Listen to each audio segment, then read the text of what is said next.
Сәлеметсіздер ме, қалдарыңыз қалай? Сіздермен амандықпен жүздесіп отырғаныма қуаныштамын. Кеше осындай бір классикалық бір ертегіні қазақ тілінде, ханзу тілінде және ағылшын тілінде айтып, енді шамамның келісінше жолдап қойдым балаларға сауға ретінде. Сіздерге және балаларыңызға ұнас екен деймін. Өзім осындай бір балалар ертегісін осындай бір қызықты тілмен, балалардың тілімен, балалар қызығатын түрмен осындай жеткізгенді жақсы көремін. Енді соны айтып болып, артынан өзім бір естісем, қазақшасының ішінде бір кішкентай бір бөлігі қалып қапты. Енді оны өздеріңіз де сезген шығарсыңыздар. Балалар да дереу біле қояды ғой, естіп отырып. Енді солай болып жатса, айтып қойсаңыздар, түсіндіріп қойсаңыздар балаларыңызға. Енді оны қайтадан дұрыстап жолдайын десем, көп кісілер оны сақтап үлгіріп қойыпты. Сонымен енді болды дедім. Сіздерге қалған бөлігі ұнаса болды. Енді ұнап жатса, осыдан кейін де осындай бір жақсы ертегілерді осылай жолдап қоямын. Ұнатып тыңдауларыңызды үміт етемін. Енді осындай ертегілерді оқып беру, балаларға кітапқа деген әуестігін арттыру кішкентай кезінен басталу керек. Кішкентай кезінен балаларыңызды кітапқа деген қызығушылығын арттырып, кітап оқу дағдысын, әдетін ерте кезден бастап орнату керек. Енді балалар мүмкін ең басында ондай көргісі келмейді.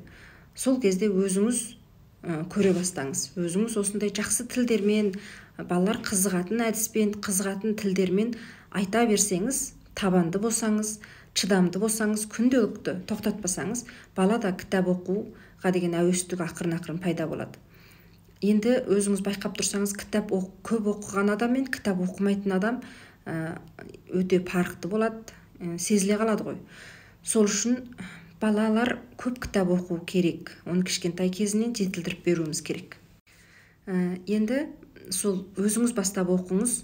Одан кейін егер бала кішкентай болған соң, ол кейбір жеріне қызықпайды. Кітаптың мысалы, сіз айтып жатқан бір бетті сіз өзіңіз ұнатып тұрасыз, соны біліп аса деп ойлайсыз. Бірақ бала о жерді оқығысы келмейді. Ол тағы бір бетті аттатып жібергісі келеді, басқа бір жерді оқығысы келеді. Сол кезде балаңызға жоқ, сен осы жерді оқуың керек десеңіз, оның онда сіз оқуға деген бір жалындап тұрған отын өшіріп тастайсыз. Сол үшін өзінің қызыққан әдісі бойынша оқып, өзінің қызыққан жерін оқуға шабыттандыра беріңіз. Кейбір балаларға қарасаңыз, бастауышта нәтижесі сондай жақсы болады. Бірақ орталауға келгеннен кейін нәтижесі құлдырай бастайды. Не үшін десеңіз, орталауға келген кезде дәріс қиындайды. Көп түрлі математикада болсын, көп түрлі мәселе есептер, ең-ең дейміз ғой, логикалық есептер көбейеді. Оқитын сөздер көбейеді. Сол кезде бала мына кішкентай осы бастауыштағы кезінде өзінің оқу тездігін, одан кейін кітапты түсінуін, мысалы, бір абзац сөзді түсіну қабілетін арттырмаса, онда ол сол есептің, сол бір математикалық есептің берілісін түсіне алмайды. Оны шығарғанды ғой. Сол үшін баланың сөзсіз бастауыш кезінде көп кітаптар алып беріп, оның оқу дағдысын жетілдіруіміз керек. Оқитын бір орта жаратып беріңіз. Мейлі сұрап оқыңыз, мейлі біреуден қарыз алып беріңіз, қарызға кітап алып беріңіз бір жерден. Солай етіп, солай баулыңыз кітап оқуға. Кітапханаға апарыңыз, өзі қызығатын кітаптарын алып беріңіз.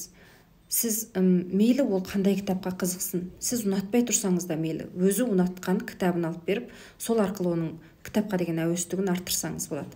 Енді бізде кішкентай кезімізде көп кітап оқымадық, біз ауылда болдық. Енді сол кезде әлі есімде, менің 5-ші класс оқып жүрген кезімде әкем мені қалаға келіп, бір кітапханадан бір осындай қалыңдықтағы бір ертегілер жинағын алып берді. Шетелдің ертегілер жинағы, Әнтушың Тонхуа. Сол кітапты әлі есімде бар. Қайта оқыдым, сондай қызықтым. Енді сол бір кітапта менің кітап оқуға деген әуестігім артты деп айтсам да болады. Енді мен бастауыш кезінде ханзу тілінде оқыдым мектепті. Одан кейін 7-ші классқа шыққанда қазақ тілінен, енді ғана қазақ тілін бастап үйрендім. Сол кезде бір атамыздың үйі бар. Сол атамыздың үйі және де бір ауылда тұрады. Сол үйге барғым кеп тұрады. Неге десеңіз, мен өйткені сол үйде тізіліп тұрған шұғыла журналы болады. Соны қатты ұнатып оқимын, барамын, сол журналды алып оқимын. Ол кезде үйіме алып кетуіме енді сол жерде әпекем келіспеді, алып кетуіңе болмайды, осы жерде оқы деді. Сонымен апта сайын сол үйге барғым келеді, сол шұғыла журналды оқу үшін. Оқимын, ортасына келіп бүктеп қоям, ендігі аптасында және барып оқимын. Сөйтіп сол жердегі шұғыла журналын негізінен көбін оқып болдым. Сол секілді енді балаңызды біраз болса да әуестендіріп қойыңыз. Сонымен оның кітап оқу әдетін сіз тоқтата алмайсыз. Сол үшін кішкентай кезінен жетілдіріңіз. Бәрілеріңізге сәттілік тілеймін. Балаларыңыз кітапты көп оқысын, кейін пайдасын көресіздер.